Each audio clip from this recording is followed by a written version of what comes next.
Assalamualaikum warahmatullahi wabarakatuh. Perkenalkan, nama saya Darilendra Zahari. Nah, pada kesempatan kali ini saya bersama narasumber saya yaitu Kinara dan ya biar lucu. Jadi gak lucu. Jadi kita bakal ngebahas tentang ini ya, kerajaan Kalingga dan Melayu. Dan di sini ada Kinara, tadi udah disebutin juga. Jadi gimana kabarnya Kinara? Apakah baik? Baik, Baik. Jadi terus sekarang gimana puasanya?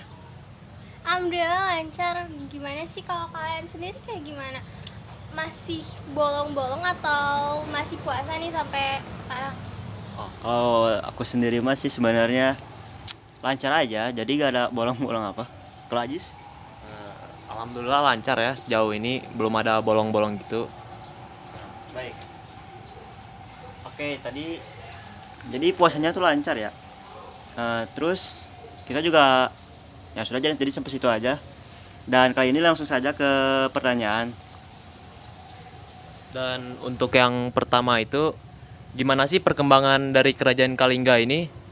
Seperti sejarahnya gitu. Oke, jadi kita tuh pertama-tama ya ngebahas dulu dong tentang gimana sih munculnya kerajaan Kalingga ini. Karena kan ya itu dari awal mula berdirinya nih ya, pada abad 594 Masehi sampai 782 Masehi nih. Nih, yang terkenal dari kerajaan Kalingga itu kan masa kepemimpinannya Ratu Shima nih, guys. Ya kan, guys? Terus uh, kita mau bahas nih tentang letaknya di mana sih sebenarnya kerajaan Kalingga ini. Para sejarawan tuh ngasih kesimpulan bahwa kerajaan Kalingga ini terletak di pesisir pantai Jawa Tengah. Nah, di antara Pekalongan, Pegunungan Dieng juga daerah-daerah di pesisir pantai lainnya nih. Nah, kenapa sih ada sejarawan tuh mengatakan bahwa letaknya kerajaan Kalingga ini di sini? Karena yang pasti di situ tuh kan posisinya di pesisir pantai Jawa Tengah nih ya guys. Jadi pasti bakalan ada kemungkinan dong kalau misalkan bakal lahirnya si sebuah kerajaan di situ tuh. Karena kan adanya interaksi pedagang, lalu orang luar negeri pun dari, kan kalau zaman dulu tuh transportasi kebanyakannya memakai kapal nih ya. Nah, jadi memungkinkan adanya interaksi dengan orang-orang di luar negeri gitu. Jadi ya memungkinkan kalau letaknya itu ada di sana. Kalau untuk sejarahnya sendiri sih ya, nah kenapa sih gitu? Kalian pasti bakal bertanya-tanya dong, Ratu Shima kenapa bisa jadi ratu gitu. Nah, Ratu Shima tuh awalnya emang dari awal tuh sama ratu dong, nggak sama ratu, jadi sama raja-raja. Terus kayak suaminya ini, suami si Ratu Shima itu yaitu, Maaf, tadi ada kesalahan sedikit tadi. Jadi bisa dilanjutkan oleh Kinara.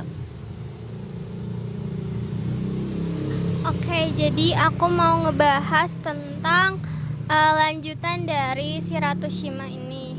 Nih guys, pada kepemimpinannya Ratu Shima ini, kerajaan Kalingga tuh ngalamin yang namanya kemajuan banget, baik dalam bidang ekonomi, agama, ataupun budaya dan lain sebagainya nih guys. Karena dari sosok Ratu Shima yang memiliki prinsip yang kuat tentang keadilan dan sebagainya. Ini tuh sempat ada fun fact nih guys tentang bahwa katanya Ratu Shima itu memotong kaki anaknya. Nah, itu tuh salah satu bentuk dari keadilan prinsip keadilan dari si Ratu Shima ini. Tapi ya namanya kerajaan ya nggak mungkin terus maju dong, pasti ada ngalamin kemundurannya gitu. Nah, si kerajaan ini tuh ngalamin kemunduran nih guys semenjak pada abad ke-674 nih Ratu Shima ini tuh meninggal.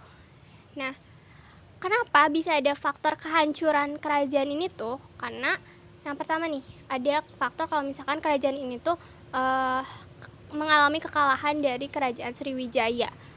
Nah, selain itu juga Ratu Shima tuh ngebagi dua kerajaan, kedua kerajaan untuk anak-anaknya. Nah, Ratu Shima itu ngebagi kedua kerajaan ini tuh buat Pangeran Narayana di Magelang, juga Dewi Parwati di Yogyakarta. Maka dari itu bisa menjadi faktor kemunduran kerajaan Kalingga ini. Tapi kalau untuk dari sisi ekonomi itu bahkan mengalami kemajuan banget pada masa Ratu Shima ini. Menarik banget gak sih guys, seorang perempuan gitu jadi pemimpin dan bisa majuin sebuah kerajaan gitu.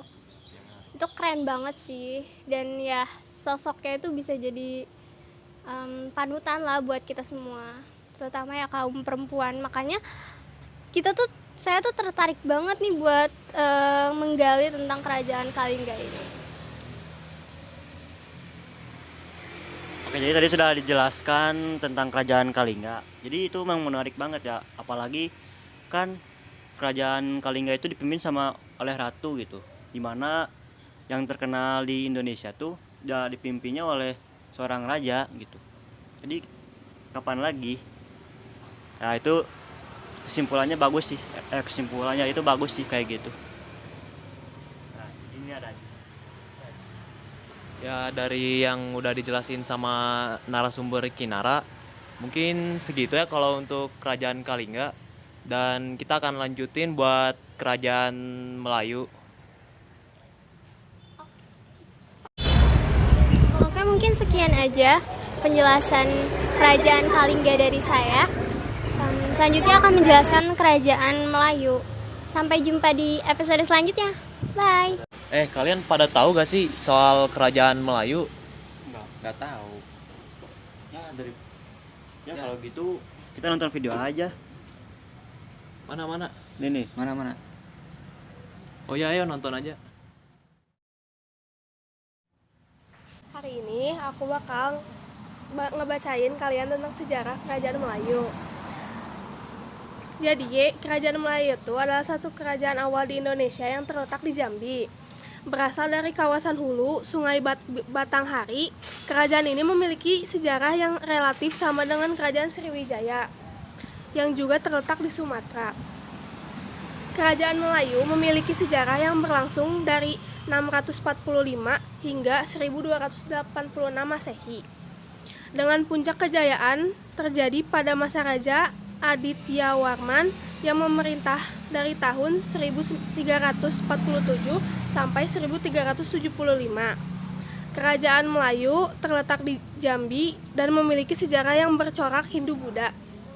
Sumber utama yang menjelaskan sejarah kerajaan ini berasal dari Cina, dimulai dengan perjalanan utusan Melayu ke Cina pada tahun 644 dan 645, dan pada tahun 671 Ising. Ya, rada bingung ya namanya, soalnya ini sumbernya juga dari orang-orang ya